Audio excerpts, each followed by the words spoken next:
সালাম আলাইকুম। বডি সোহেল ভাই ওরূপে সোহেল তাজ ভাই আওয়ামী লীগ সরকারের পতনের পর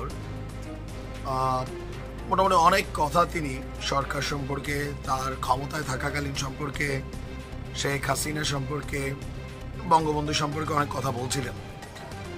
তো মোটামুটি একটা গ্রিন জোনে তিনি কিন্তু বসবাস করছেন। এখন ওনার জন্য বড় ধরনের দুঃসংবাদ আসতে যাচ্ছে। কথা আছে না যে পুলিশে ধরলে 18 ঘা, পিনাকিয়ার সাংবাদিক ইলিয়াস ধরলে 36 ঘা। আওয়ামী লীগের সমালোচনা করেও শেষ রক্ষা হচ্ছে না সোহেল তাজের। বিডিআর হত্যাকাণ্ড বাংলাদেশের ইতিহাসে সবচেয়ে একটা কালো অধ্যায়। ভারতের কানেক্টেড থাকুক, দেশি বিদেশি ষড়যন্ত্র থাকুক, কিছু তো একটা হয়েছে। বিডিআর হত্যাকাণ্ড নিয়ে দীর্ঘদিন যাবৎ কাজ করছেন সাংবাদিক ইলিয়াস, এটা সকলের জানা আছে। এমনকি তার প্রেসারে এটা সরকারের গতি বৃদ্ধি পাইছে, এটার বিচারিক প্রক্রিয়া, এটার মূল ঘটনা কি, ওই দিন কি ঘটেছিল, সব কিছু। এখন এই ঘটনায় মাঝখানে একবার আলোচনায় উঠে এসেছিল সোহেল তাজের নাম। এবার ফাইনালি বডি সোহেল ভাই ফাইসা গেছেন। সাংবাদিক ইলিয়াসের যে তদন্ত, সরকার কিন্তু এটাকে কোথাও না কোথাও ফলো করে। সেই তদন্তে ইলিয়াস বলছেন যে বিডিআর হত্যাকাণ্ডের সাথে বডি সোহেল বা সোহেল তাজের জড়িত থাকার সম্ভাবনা আছে। কই থেকে এটা আসছে তথ্যসূত্র? সেনা সূত্র থেকে উনি এই তথ্য পাইছেন।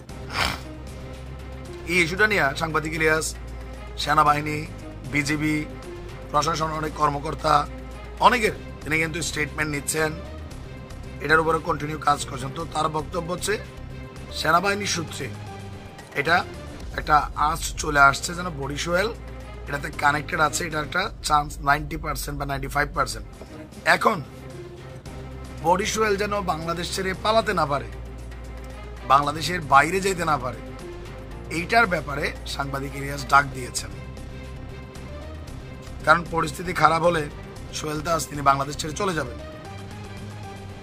এখন আজকে যখন ইলিয়াস এই কথা বলছেন, আমরা বিশ্বাস করি আগামীকালকে এইটার একটা প্রতিফলন হয়তো আদালতের মাধ্যমে আমরা দেখতে পাবো যে ঠিকই এরকম একটা নির্দেশনা আদালতের পক্ষ থেকে চলে আসছে। যদিও এই বিডিআর হত্যাকাণ্ড নিয়ে সোহেল তাজের নাম যখন এর আগে একবার আসছিল, সাংবাদিক ইলিয়াসই বলছিল, তখন তিনি এটাকে কাউন্টার করছেন। আওয়ামী লীগের উপর অনেক কিছু চাপাই দিয়েছেন, যা তার কোনো এখানে ক্ষমতা ছিল না, এটা ডিল করছেন শেখ হাসিনা। তারপর তারা বলছেন যে তোমাকে আমি ছাড়বো না, গান গেয়ে শোনাইছেন। আর গত 6 মাস আওয়ামী লীগের অনেক কিছু নিয়ে সোহেল ভাই যে কথাগুলো প্রকাশ করছেন,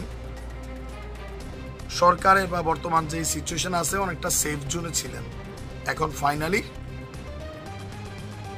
একটা রেড জোনে কিন্তু আটকে গেছেন। জানি না কি হবে, দেখা যাক। আমরাও জানতে চাই, যেই জড়িত থাক দৃষ্টান্তমূলক শাস্তি হইতে হবে। এটা বাংলাদেশকে পঙ্গু করে দিছে একটা সেক্টরে। ইলিয়াস ভাই নিশ্চয়ই ফুল প্রতিবেদন প্রকাশ করবেন।